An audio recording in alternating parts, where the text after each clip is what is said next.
It's good to wear sunscreen year-round, but it is really the time of year for sunscreen right now. You may have heard FDA warnings about chemical sunscreens, which can cause skin irritation and other issues. That's why it's best to use a mineral sunscreen like the one by Ginger Armor. It is just as effective, much safer, and you'll save 15% with the code PACMAN. The link is down below.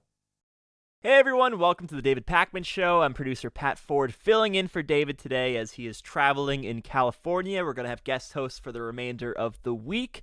So some pretty big news on the Donald Trump indictment front happened over the weekend. Donald Trump was interviewed by Bret Baier on Fox News, and he couldn't get through the 20-minute or so exchange without incriminating himself multiple times, admitting to doing the very things that he's been accused of in this federal indictment. Donald Trump has been doing media interviews. He's been doing these rallies wherein he talks about the criminal charges and basically admits to the fact that he had these classified documents in his possession and obstructed justice thereafter. This is, of course, a terrible idea for any criminal defendant. Any counsel, defense lawyers would advise you not to speak about the case, but because Donald Trump is running for president and he needs to at all times appear like he's a fighter, he believes he's smarter than everyone else, he is deciding to just do it anyway, to talk about the case. And what he's been doing really is giving himself more and more rope to hang himself with, and that's because, generally speaking, the prosecution can use such statements that you make in the media to establish your guilt or to try to undermine your defense arguments. And legally, it can get more complicated, of course, because you get into a conversation about what is and what isn't admissible in court, what does and what doesn't qualify as hearsay. But there's a strong case that these media interviews, like the one we're about to look at, by Trump will end up being used as exhibits in his upcoming trial. So the bottom line is, this is why you stay silent. I think it was Ron Filipkowski on Twitter who said that if the 500 best lawyers in the entire world told Donald Trump to stay silent on this matter, he would disregard them, thinking that he was smarter than all of them, and then MAGA would use that as justification to vote for him because they would think that that's some sort of qualification for being president, even though that would actually make him the worst possible choice to be president. Zeroing in on the most damaging things that Donald Trump said during this interview, Trump admits to taking the documents down to Mar-a-Lago with him, and that he had these boxes of documents in his possession, that they were interspersed with his personal possessions, and this is all going to the charge of willful retention of national defense information. He's admitting to the whole thing here. Let's take a look at the clip. Why did you have this very sensitive national security defense documents, like the war plans for a strike on Iran? So like every other president, I take things out. And in my case, I took it out pretty much in a hurry, but people packed it up and we left. And I had clothing in there. I had all sorts of personal items in there, much stuff. I have every right to have those boxes. This is purely a Presidential Records Act. This is not a criminal thing. In fact, the New York Times of all had a story just the other day that the only way NARA could ever get this stuff, this back, would be please, could we have it back? And they please, asked for that. Because they have no, we They were did talking. ask for it. No, and they said, I gave can you them give the some, documents back? and we were talking. And then they said they went to DOJ to subpoena you to get them Which back. they've never done before. Right. And in but all why not fairness, just hand them over then? Because I had boxes. I want to go through the boxes and get all my personal things out. I don't want to hand that over to NARA yet. And I was very busy, as you've sort of seen. Yeah, but I've been according to very, the very indictment, busy. you then tell this aide to move to other locations after telling your lawyers to say you'd fully complied with the subpoena when you hadn't. But before I send boxes over, I have to take all of my things out. These boxes were interspersed with all sorts of things, golf shirts, clothing, pants, shoes. There were many things. I would say much more, not that I know of, but not that I know of. So it's hard not to laugh when Trump is talking about his golf shirts and his shoes that he had to take out before sending the boxes back from NARA. But I think that the key takeaway from the entire statement here is that he does admit to taking the documents. He admits that he was in contact with NARA about sending them back. And his defense was essentially that he was too busy. He didn't have time to get around to it, even though he was subpoenaed in this case. And once you receive a subpoena, you're supposed to realize, oh, this is actually serious. If the fact that you were in contact with authorities before the subpoena wasn't enough of a message to take this thing seriously, the subpoena should have done it for you. But he decided to continue to ignore it and to have his lawyers lie to the authorities about what exactly he had in his possession. Remember that key in this case is the charge of willful retention of national defense information. That's what 31 of the 37 counts hinge on. And he's saying, yeah, I did it. It wouldn't matter if his golf shirts were also in there, or if they weren't in there, or if he had time to get around to it, or if he didn't have time to get around to it. He seems to be guilty of these crimes. Now let's move on to the audio tape. This is something that prosecutors have in their possession, tape of Donald Trump while he's showing a guest of his who presumably doesn't have a security clearance, classified material, and he admits that he could have declassified it while he was president, but he didn't, and now he doesn't have the authority to do so anymore, so therefore it is still classified. Trump's argument surrounding his right to have these documents depend on him saying that he could have declassified whatever he wanted to as president, telepathically even, right? Well, this isn't true because we've heard from experts about this. There's this process that you have to go through to declassify information, particularly when it comes to things like nuclear secrets and other top-level confidential information that the government has. But even if it was true, this tape that prosecutors have completely undermines the argument, right? Because we know for sure that Donald Trump didn't even attempt to declassify the documents by declaration, telepathically or otherwise, and now he can't because he's no longer president. He admits to this. So this is among the strongest pieces of evidence that the prosecution has. It's really what could end up doing him in, and Trump is doing himself no favors by talking about this very specific piece of information, of evidence that the prosecution has, and he provides just the absolute worst defense that anyone could possibly come up with, falling right into the trap of talking about it because Brett Baer happened to bring it up. According to the indictment, you were here at Bedminster on July 21st, 2021, after you're no longer president, and you were recorded saying that you had a document detailing a plan of attack on another country that was prepared by the U.S. military for you when you were president, the Iran attack plan. You remember that? Ready? You were recorded. It wasn't a document. Okay. I had lots of paper. I had copies of newspaper articles. I had copies of magazines. I know. This is specifically a quote. You're quoted on the recording saying the document was secret, adding that you could have declassified it while you were president, but, quote, now I can't. You know this is still secret, highly confidential. And the indictment cites the recording and the testimony from people in the room saying you showed it to people there that day. So you say on this on tape it says just the opposite, that you can't declassify it. So why have it? When I said that I couldn't declassify it now, that's because I wasn't president. I never made any bones about that. When I'm not president, I can't declassify. And that's what you said. You didn't declassify it. I said no. I said I couldn't. But that wasn't a declassified it. document, Brett. There was no document. That was a massive amount of papers and everything else talking about Iran and other things. And it may have been held up or may not, but that was not a document. I didn't have a document per se. There was nothing to declassify. These were newspaper stories, magazine stories, and articles. I'm just saying what the indictment said. So number one, Donald Trump does not deny that the recording exists or that the conversation happened, which is interesting because I've been hearing in many right-wing circles on right-wing programs that the audio tape was clearly artificial intelligence. They can't come up with any sort of reasonable excuse for why Trump would be saying this, so they're saying, okay, it must have been a deep fake. You can do a lot with AI these days. But Donald Trump himself is not using that excuse, right? He's not even disputing the fact that the conversation took place. He's disputing what the conversation was about, but he's not disputing that it happened or that was him in that conversation. So we can put to bed now this weak excuse that the right has come up with that must have been AI and not actually Trump on the recording. Furthermore, Trump says that these weren't documents that he was showing his guests, but instead they were newspaper clippings and articles.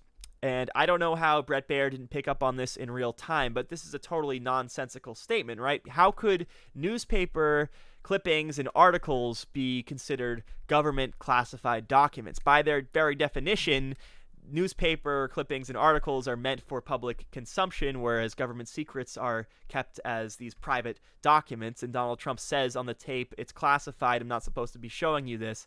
So Donald Trump really just digging himself his own grave. And he's had plenty of time to come up with a proper defense when it comes to the audio tape specifically. That's the most damaging piece of evidence seemingly against him. And this is all he can do, just kind of stumble around. And again, all of this stuff can be used against him in court, presumably. So obviously this is a unique case. I don't think he's going to take a plea deal or anything like this because he has to show that he's a true fighter. But with all this stuff and with all the damaging things that he's said to the media, all the times that he's implicated himself, that would be the best course of action for him. He's not going to go through with that, most likely. He's going to go to trial, and I'm sure he's banking on the fact that he has this right-wing judge that he appointed presiding over the case, and the possibility that because the trial's being held in South Florida, there'll be enough Trumpists on the jury to get him the not guilty verdict or maybe give him a hung jury. I think that's what he's trying to do here, and I understand how he feels as if he has to talk about the case because of the politics of it, because he's running for president again and he has to look like a fighter, but it's just not good strategically from a criminal prosecution standpoint if you're trying to stay out of prison. And one more clip I wanted to show you from this Bret Baier interview. Bret Baier talked about how Trump has to bring new voters into his camp in order to defeat Biden in 2024.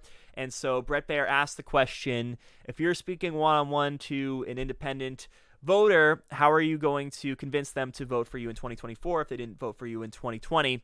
And without missing a step, Donald Trump goes right into conspiracy theories about the 2020 election. The question wasn't even about the 2020 election specifically and whether Trump won or lost, but Trump has to jump right in and say that he actually won the election, even though this was not being disputed at the time by Bret Baier. So let's take a look at this. And so to the female independent voter in the suburbs who struggled with family financing because of inflation, she's now against Biden, disapproves of Biden, but wasn't with you in 2020 and so far is a hard no for you in 2024. But what do you say to that? Looking at the right polls. What do you say to that female independent suburban voter who feels that way, to win her back? First of all, I won in 2020 by a lot, okay? Let's get that straight. I won in 2020. You know that this, and if you look at all of the tapes, if you look at everything that you want to look at, you take a look at Truth to Vote, where they have people stuffing the ballot boxes on tapes, or Mr. President, let's go to recent. Well, wait a minute. Let's go to recent. FBI Twitter. Let's go to recent. The 51 agents, all corrupt stuff, Brett. Understand about the Hunter Biden, no, but all that's cheating fair on the things. election. But that's cheating on the election. you lost the 2020 election. Brett, you take a look at all of the stuffed ballots. You take a look at all of the things, including things like the 51 intelligence agents. There were recounts in all of the swing states.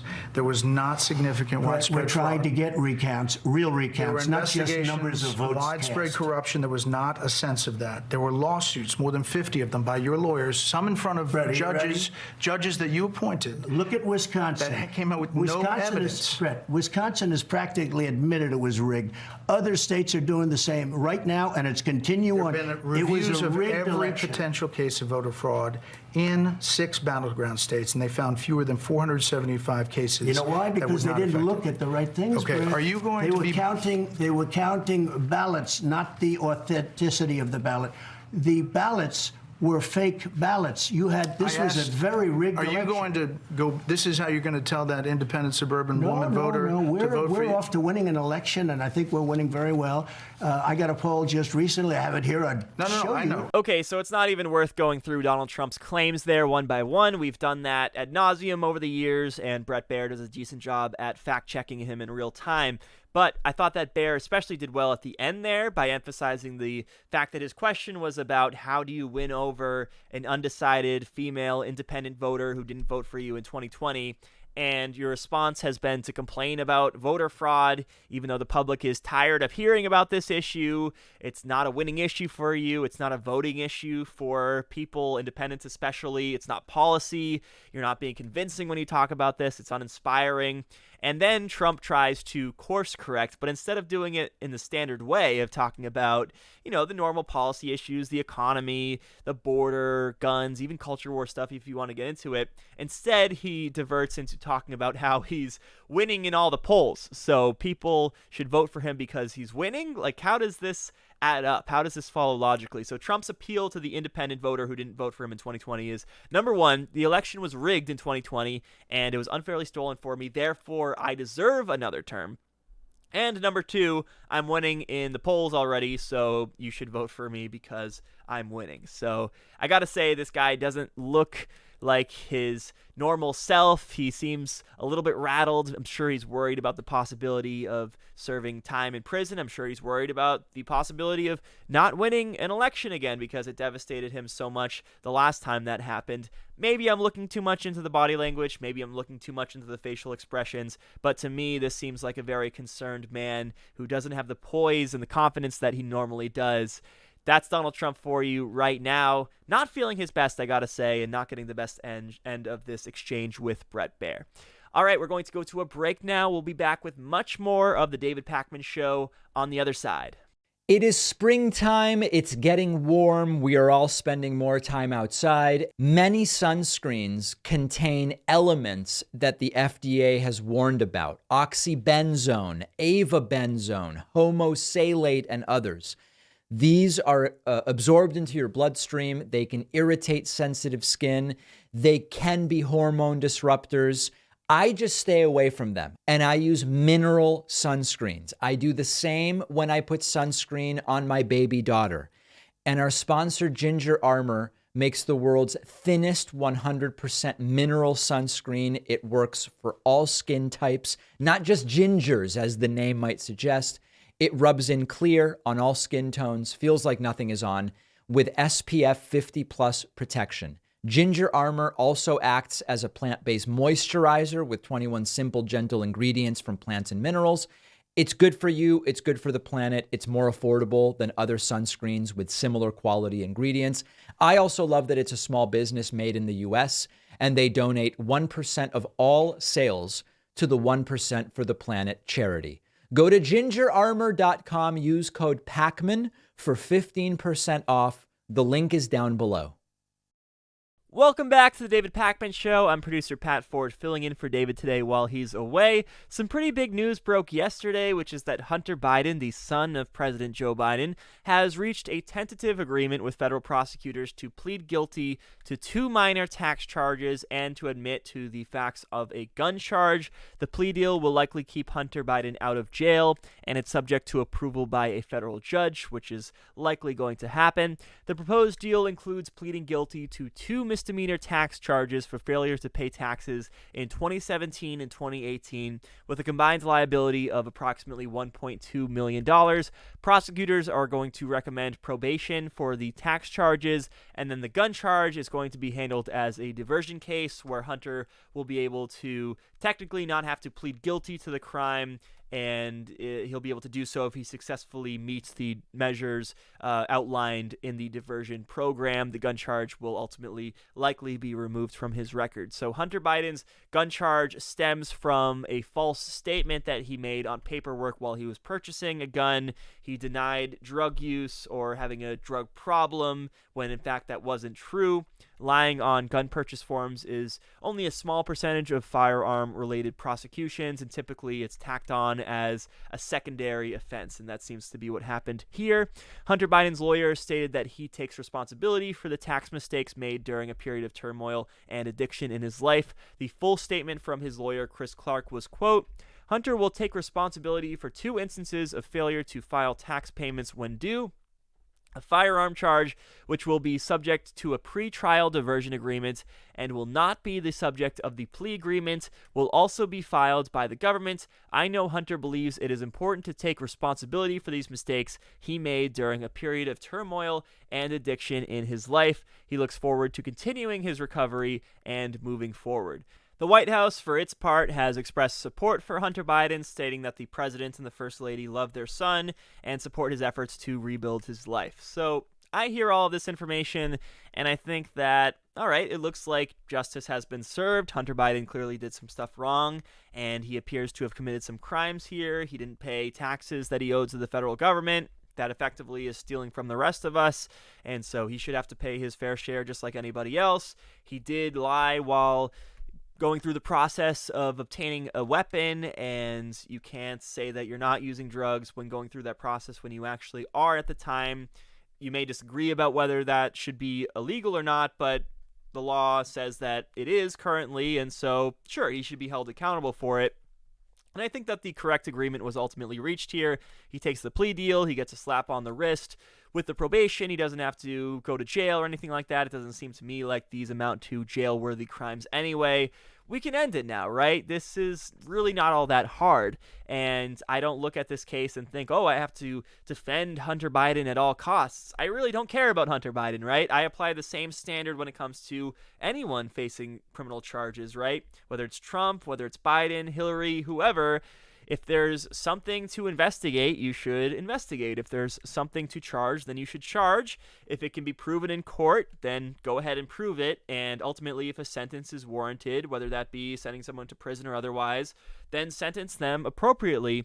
But with the MAGA folks, they pretend as though Hunter Biden this whole time has been like Al Capone or Charles Manson, when in reality, these are pretty minor charges. And at the same time, they defend Donald Trump no matter what.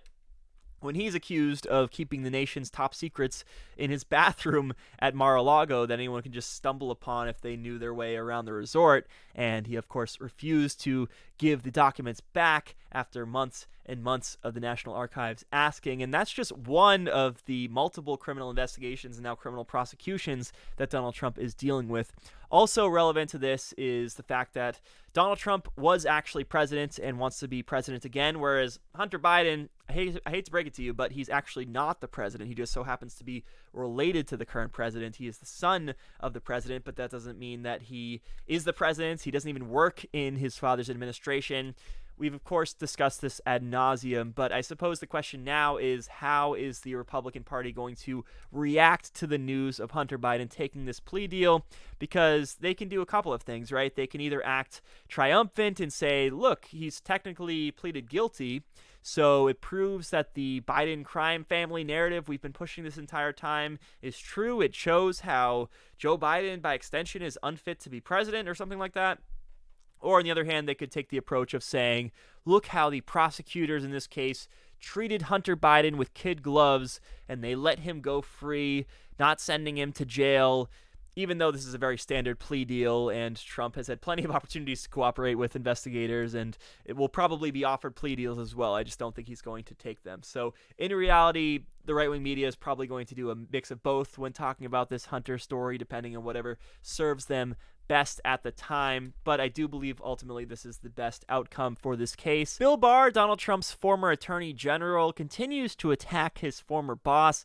You may remember that last week Bill Barr commented on the indictment having to do with the alleged mishandling of classified documents when he went on Fox News Sunday and said that if even half of the indictment is true, then Trump is toast. He also rebuked Trump's legal team's claims that the matter should fall under the Presidential Records Act rather than the Espionage Act. In full, Bill Barr said that if even half of it is true, then he is toast. I mean, it's a very detailed indictment, and it's very, very damning. And these were big statements, of course, because of who they were coming from, the top prosecutor in the Trump administration for a time, Bill Barr. Trump then responded to Bill Barr's statements by calling him a gutless pig.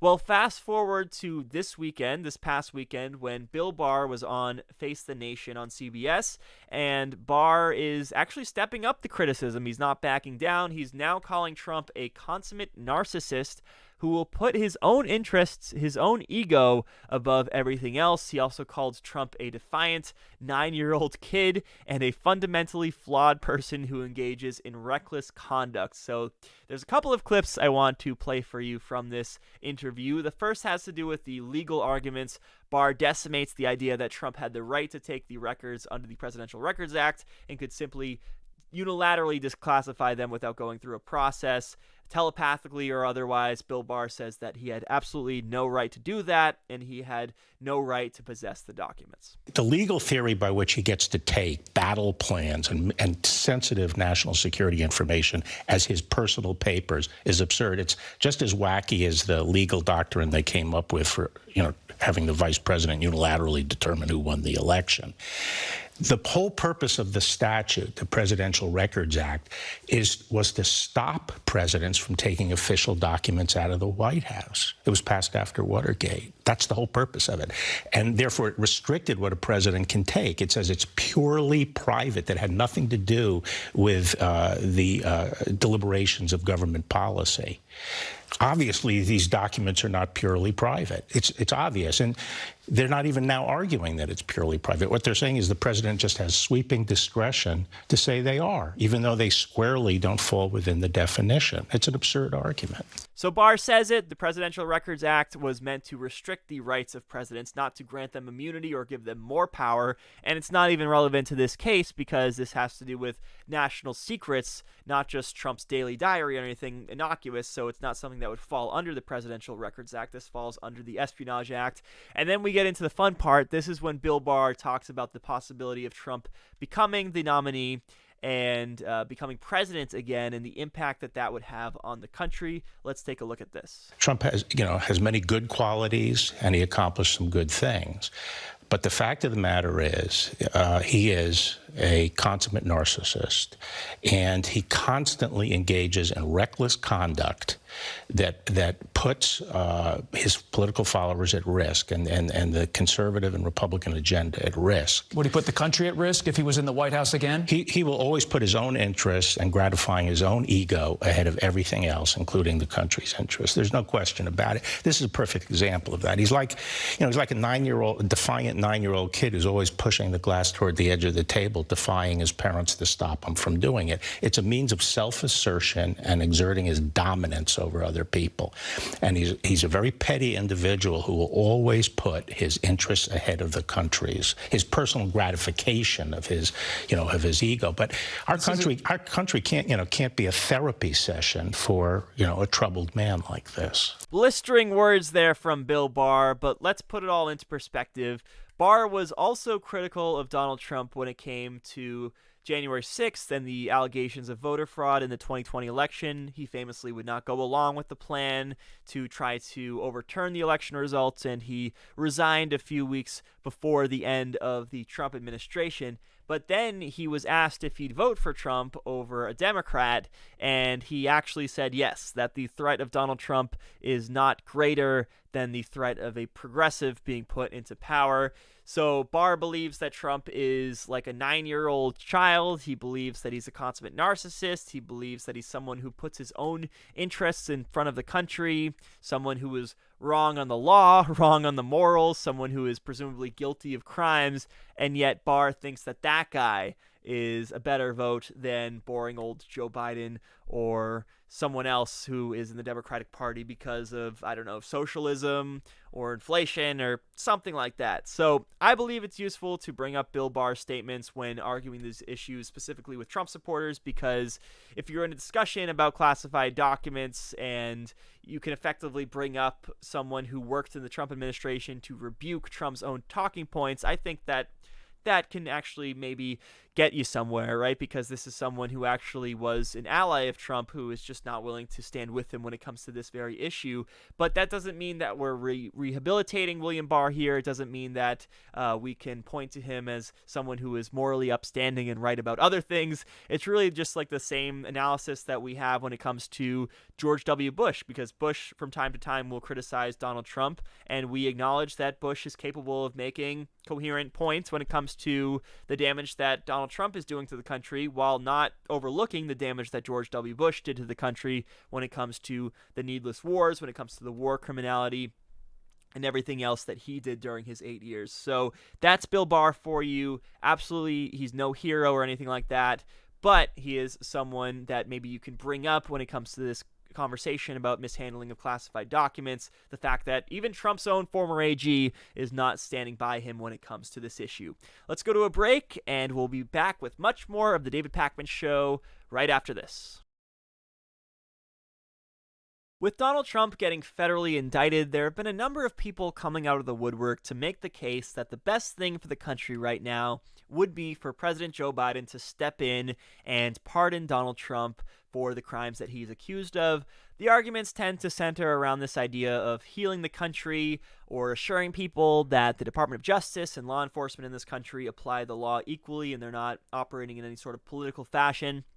There have been a number of people in media making this case, and I came across this one op-ed in The Hill I wanted to rebut having to do with this topic. It's called The 9 Reasons Biden Should Pardon Trump. It's written by Chip Muir. So I thought it would be good to go through these arguments one by one, to go through all of Chip's 9 points and see if any of these arguments are convincing. So reason number 1 that Chip provides is that first, historical precedents in the aftermath of Watergate suggest that a pardon would be the best outcome for the nation.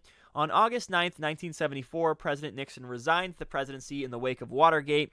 On September 8th, President Gerald Ford pardoned him. The gesture curtailed the acrimony over continued Watergate fallout and started the process of moving forward. Though Nixon felt he was innocent of criminal conduct and should not have to accept a pardon, the pardon ended his legal jeopardy and allowed him to acknowledge he should have handled the situation better. In either case, a humbling yet gracious lifeline allowed America to move forward. Well, just because it happened once before, that one president pardoned another, that doesn't mean that it has to happen again, and it certainly doesn't mean that it was the right move. It doesn't mean that it was right for Ford to do so. And also, you have to remember that Ford and Nixon were in the same party. Ford was, of course, Nixon's VP for a time, so there was a political reason to pardon as well, to protect the interests of the Republican Party at the time. Now, you can make the case that the pardon did allow the country to heal from Watergate and move forward, but I would argue that we would also have had that healing had Nixon been charged and gone through the criminal process, whether he was found guilty or not. Then, once it was all said and done, even though it would have taken a little bit longer, sure, then we could realize that, okay, justice has been served in this case. Nixon was treated just like any other criminal defendant would be, and the jury came up with their decision. The judge carried out the sentence, and bam, justice has been served. Now we can move on as a country from this Watergate scandal. That ultimately still would have happened. It may have taken a little bit longer, but that would have been a totally fine course of action in my mind. Also, you have to remember that Gerald Ford didn't win a term of his own. He lost to Jimmy Carter in the 1976 presidential election, suggesting that maybe the American people wanted to see Nixon prosecuted instead of getting this pardon. Then we continue. Second, it is historically unprecedented for an American president to prosecute his likely opponent. The U.S. has had 6 presidential election rematches, including the John Quincy Adams-Andrew Jackson rematch of an alleged stolen election. Regardless of personal belief over the legitimacy of the indictment, the action itself is unprecedented. Republicans are sure to and should use this indictment against Biden to show a weak and continuously weakening president trying to use his power to slant an election. A pardon takes away this talking point, as Biden would be using his official pardon power to avoid handicapping his likely opposition. Well, I gotta say, it's also unprecedented to have a president like Trump who didn't care one iota about the rule of law in this country, who time and time again showed his depravity and his corruption. Biden also, for his part, is staying out of this, and he's saying that he's not going to talk about the case. It's the DOJ, after all, that is prosecuting him. There's no evidence that Biden himself has anything to do with the charging decision, and if Biden does pardon Trump, then Republicans ultimately are not going to be gracious and kind. They're just going to keep attacking him. They're going to talk about the other issues like inflation and the culture war and the border and guns, and they'll continue to criticize Biden. It's, if anything, going to make Biden look like a pushover and like he's weak if he decides to do this and pardon Donald Trump.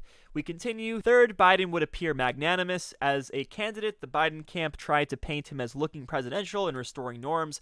Reality has painted a different picture, from his underwater approval ratings, net -14, weakness among independent voters, and video clips that routinely show confusion. Biden has failed to live up to the image his campaign wanted to project, but a pardon would be a shockingly magnanimous gesture, shoring up any such image problem. Look, if voters are trying to find the most magnanimous candidate, they're already going to go with Joe Biden because they know who Biden is. He's an empathetic person. He cares about the average working class person. whereas Trump is seen as vindictive and this egomaniac type. If it's a battle about who is the most magnanimous, obviously Joe Biden's going to win that every day of the week. He doesn't have to pardon Donald Trump to get a reputation of being magnanimous or the better person when it comes to personal values.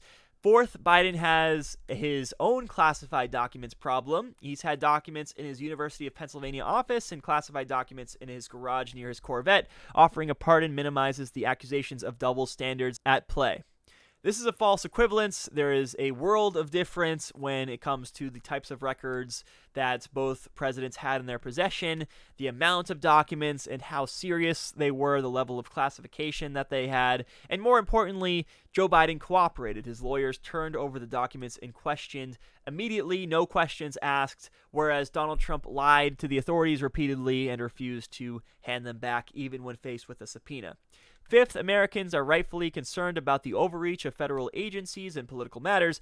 Expect President Trump to vigorously defend himself with accusations of political motivations at trial.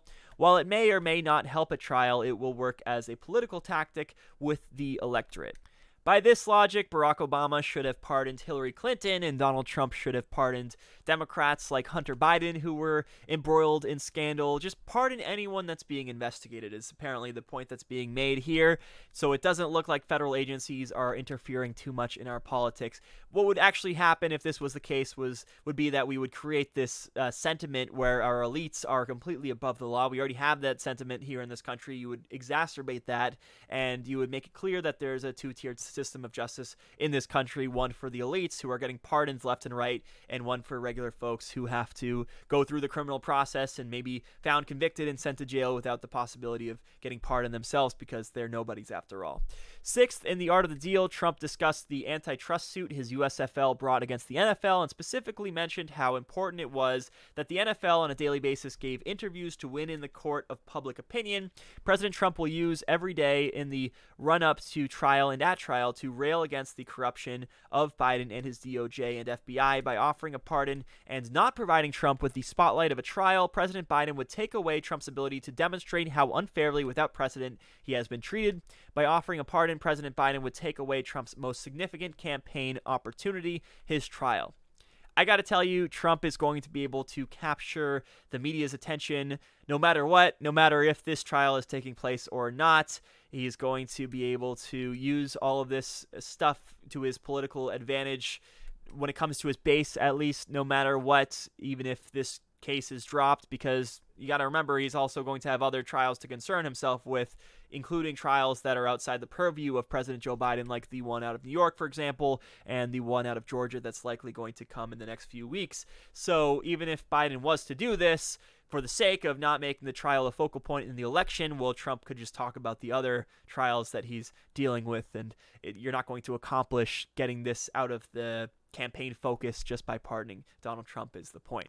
Seventh, the converse of President Biden looking magnanimous and offering the pardon is that Trump would potentially look weak. Innocent men do not need pardons. The pardon is a lifeline, and so on.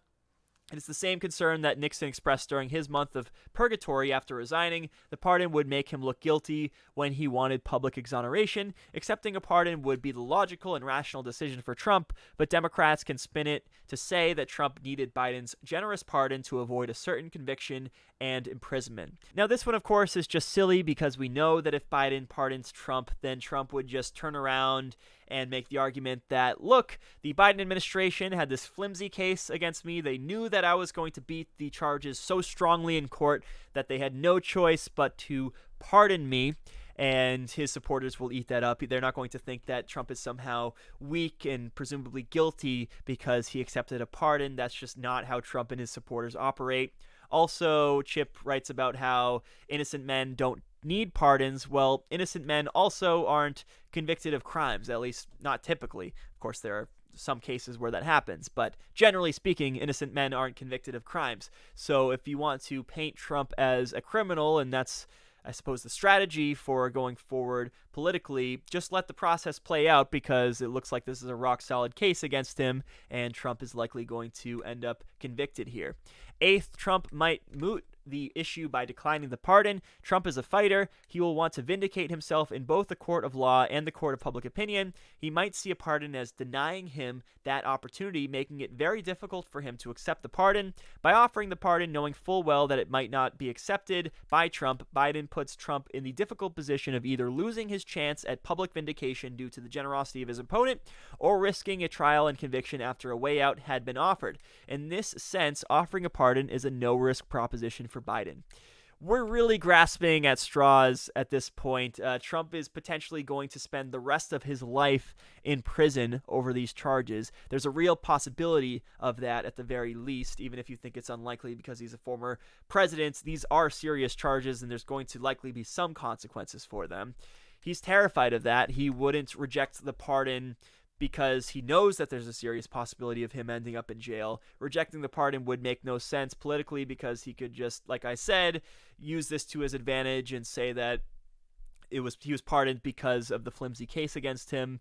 He would accept it in a second, right? Because that would just be one thing he doesn't have to worry about, and he wouldn't think that it would be any sort of liability for himself in the 2024 election. He would see it as Democrats admitting to the fact that there was a witch hunt against him. Ninth and last, the progressive wing of the Democratic Party has spent years trying to destroy Trump, and they have been beaten each time. The progressive wing would be furious if Trump escaped their clutches because Trump was pardoned, but Biden's polling with independents is deeply underwater, and these swing voters are also polling at a net minus 55 points on the question of whether the nation is on the right or the wrong track. Offering a pardon, knowing how deeply unpopular the move would be with progressives, would demonstrate that Biden is not beholden to that wing of his party. Alternatively, failing to offer a pardon would be further proof that he is beholden to the most extreme voices in the Democratic Party and bog him down even further with independents. Well, I certainly disagree with the premise when it comes to this one, because progressives have had their wins against Donald Trump over the years,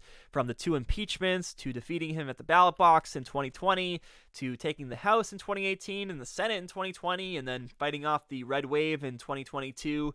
Also, I'm not sure that progressives are more in favor of prosecuting Trump than generic Democrats are. I'd like to see the polling on that one. But the most important thing from this ninth point here is that you're maybe ignoring the other side of the equation. You can say that, okay, it's possible that Biden will pick up some independents from pardoning Trump, but couldn't he also lose some of those progressives you're talking about if he decides to do this? Couldn't some progressives decide to vote third party or vote for a challenger to Biden in the primary or stay home altogether? You have to calculate that also into your equation. So overall, those are the 9 arguments. I don't think any of them make sense or are all that convincing. If you want to show that no person is above the law, no matter how rich or powerful they may be, then you have to prosecute when you have reasonable suspicion that crimes were committed. Otherwise, you are giving Trump and the people who come after him the green light to do whatever they want because they think that they'll get away with it. And even if they don't entirely get away with it, then they'll get a pardon and effectively, ultimately get away with it. So I wonder if Trump was accused of more serious violent crimes, whether people like Chip Muir would be making these exact same points, because they all would apply, right? And maybe it's taking it to an absurd level to say that everyone would be calling for Biden to pardon Trump if Trump had committed a crime like murder or something like that. But it shouldn't be even viewed through that lens. It should just be viewed as there are crimes on the books, and if anyone, no matter who you are, commits them, is accused of committing them, you're going to be taken through the criminal process and treated just like anybody else. All right, we're going to go to a break now, but we'll be back with the final segment of the David Pakman Show after these commercial messages. A couple of the Republican presidential candidates are now taking issue with the loyalty pledge that they have to take in order to appear on the debate stage this summer. The pledge is that if you choose to run in the Republican primary and you don't win, you are going to promise to support the eventual nominee of the party. Of course, there's nothing legally binding when it comes to this. It's just a rule that the RNC came up with to signal party loyalty, that they're going to join together once all is said and done to defeat Joe Biden. Well, the Donald Trump situation really throws a wrench into this plan, as it did back in 2016. You may remember that in 2015-16, the Republicans on the debate stage were all asked to raise their hand if they planned to support the eventual Republican nominee, and Trump was the only one who wouldn't commit to it, basically saying, "It's me or I'm taking the party down with me." Now, in 2023, 2024, Trump is making things complicated once again, because there is a serious chance that by the time people are casting their votes in the primary, and by the time the general election comes around and he's campaigning against Joe Biden, that he's a convicted felon or potentially close to becoming a convicted felon. And at least two candidates now in the Republican field, Chris Christie and Asa Hutchinson, are expressing doubt about whether they could bring themselves to vote for a convicted felon. Asa Hutchinson told Politico, quote, "I'm not going to vote for him if he's a convicted felon." He also went on to say, "I'm not going to vote for him if he's convicted of espionage, and I'm not going to vote for him if he's convicted of other serious crimes, and I'm not going to support him." They need to put a little rationality to what is said in that oath or that pledge, basically trying to negotiate what the terms of the pledge are in order for him to be willing to sign on to it.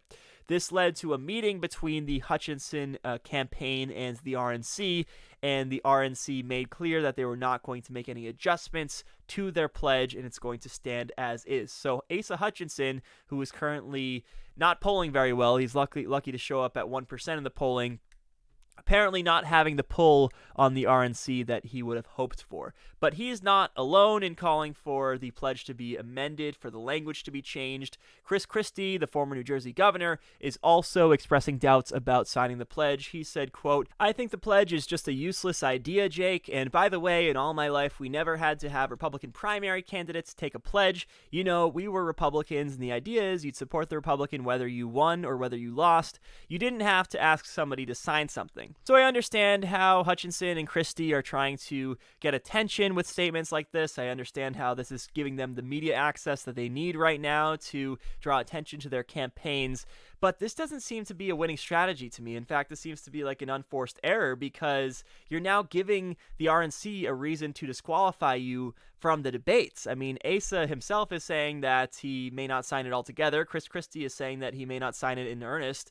Why would you do that, right? Just sign the pledge and don't take it seriously. And if it comes down to it, come up with some excuse for why you ultimately were unable to honor the pledge. You can just say something like, oh, the crimes that Trump has been accused of or convicted of, they're much more serious than you initially realized when you signed the pledge, and that's why you can no longer honor it. Just come up with something like that. It's basically what Trump does, right? It's the Trump approach of saying and doing anything that helps you in the short term, and then later, if you have to change your mind, just blame everyone and everything else for why you had to come around on the idea. So this situation actually reminds me of the Mike Gravel campaign in 2019-2020. You may remember him. He was running for president in the Democratic primary despite being around 90 years old, and he did so not because he viewed himself as a serious candidate for the presidency, but he did so because he thought that it would be a good opportunity to prop up other progressive candidates like Bernie Sanders on the debate stage. And then the DNC came out once they caught wind of this and added this qualification for appearing in the debates, that you had to,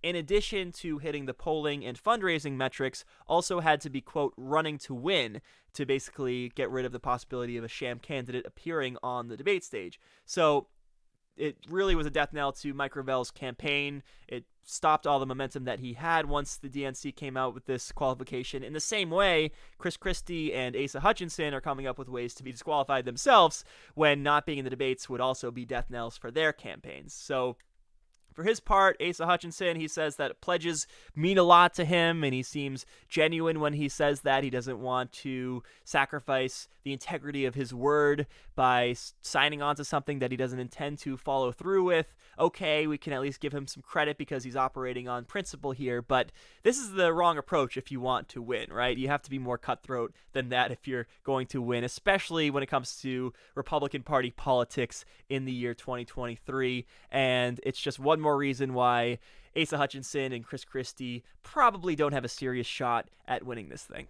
Florida governor and Republican presidential candidate Ron DeSantis is well behind Donald Trump in the polls now, something like 30 points down. And it's becoming clear that if he's going to have any path at winning this nomination, he's going to have to market himself as the better candidate when it comes to particular segments of the Republican base, better than Donald Trump can. So DeSantis has already shown that he's not good at going after Trump directly. He put off attacking Trump for the longest time. He's only recently started to do it, and he is not very good at it. He makes these half-hearted and backhanded attacks against Donald Trump, and he often gets nervous while he does so, and you just can't land the blows effectively. Well, DeSantis is probably not going to win that game, and he probably realizes this. He just can't get down into the mud with Donald Trump and come out looking better than Trump does, because Trump has been doing this his whole life, and that's been his strategy. That's what won him over in the Republican base. But DeSantis might have the smallest of chances if he's able to market himself to, let's say, the religious right, because Trump, we suspect, is not a religious person himself. Remember that he quoted 2 Corinthians, and he said that he couldn't name any specific Bible passages when asked what his favorites were because the question was too personal. On top of not knowing anything about the religious texts, he also has lived a life that many would consider to be sinful within the Christian community, from his paying off porn stars to his valuing of greed and vanity and ego above everything else in life, to his countless lies. There's a lot of reasons to list why Trump is not a holy person, and certainly doesn't seem to observe religion. And this lack of religiosity was actually a major liability for Trump back in the 2016 campaign, and evangelicals were holding out their support of Trump in favor of candidates like Ted Cruz and Marco Rubio. They only came around to him by and large at the very end. DeSantis, on the other hand, actually seems to know his stuff when it comes to Christianity.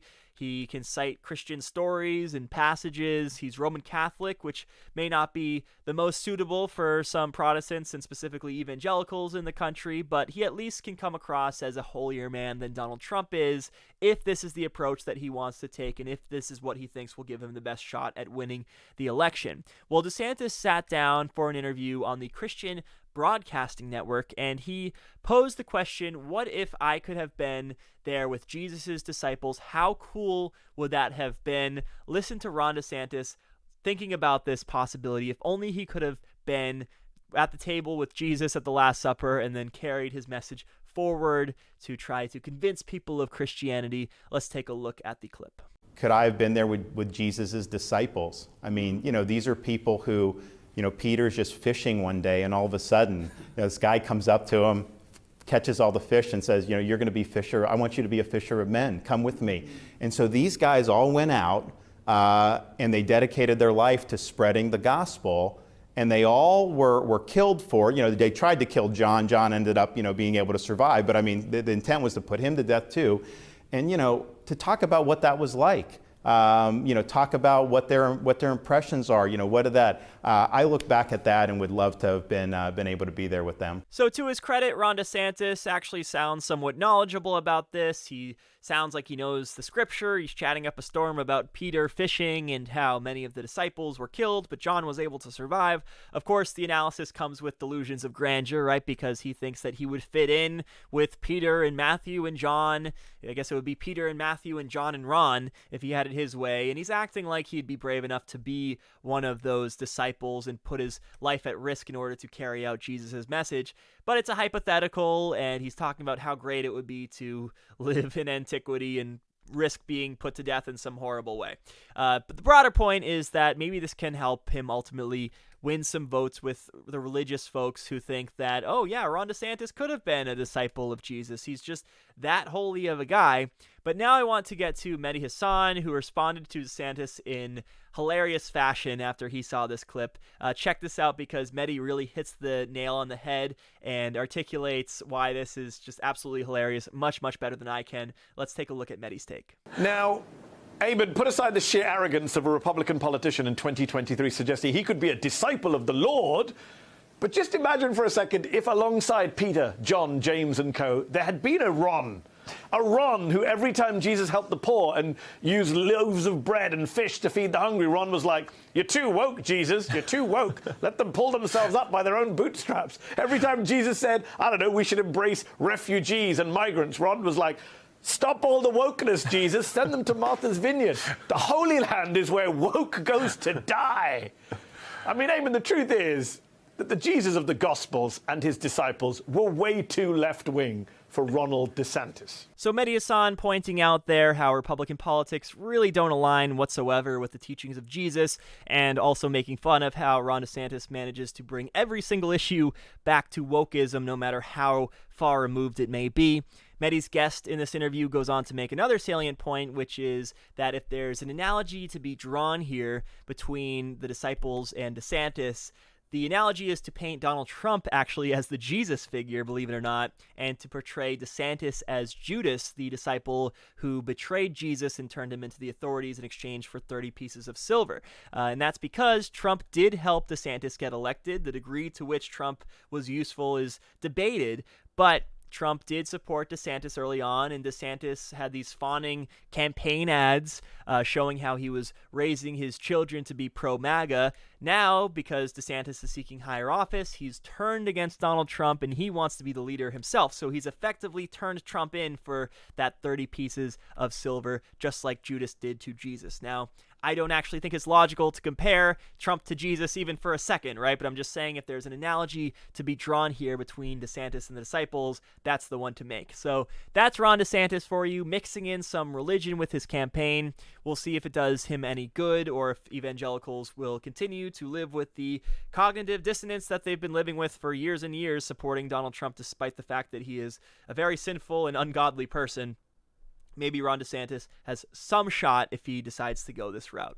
All right, that's going to do it for today's episode of The David Pakman Show. It's been an honor filling in for David today. Luke Beasley, our correspondent and occasional guest host, is going to be filling in for the rest of the week, so we're looking forward to that. Thank you very much for watching, and we'll see you on the bonus show, assuming you are a member. If you're not a member yet, what are you doing? You got to make sure that you get yourself a membership. You do that by going to joinpakman.com, and once you sign up for a membership, you'll be able to see me on the other side on the bonus show.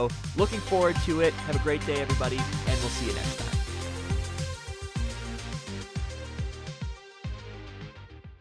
It's good to wear sunscreen year-round, but it is really the time of year for sunscreen right now. You may have heard FDA warnings about chemical sunscreens, which can cause skin irritation and other issues. That's why it's best to use a mineral sunscreen, like the one by Ginger Armor. It is just as effective, much safer, and you'll save 15% with the code PAKMAN. The link is down below.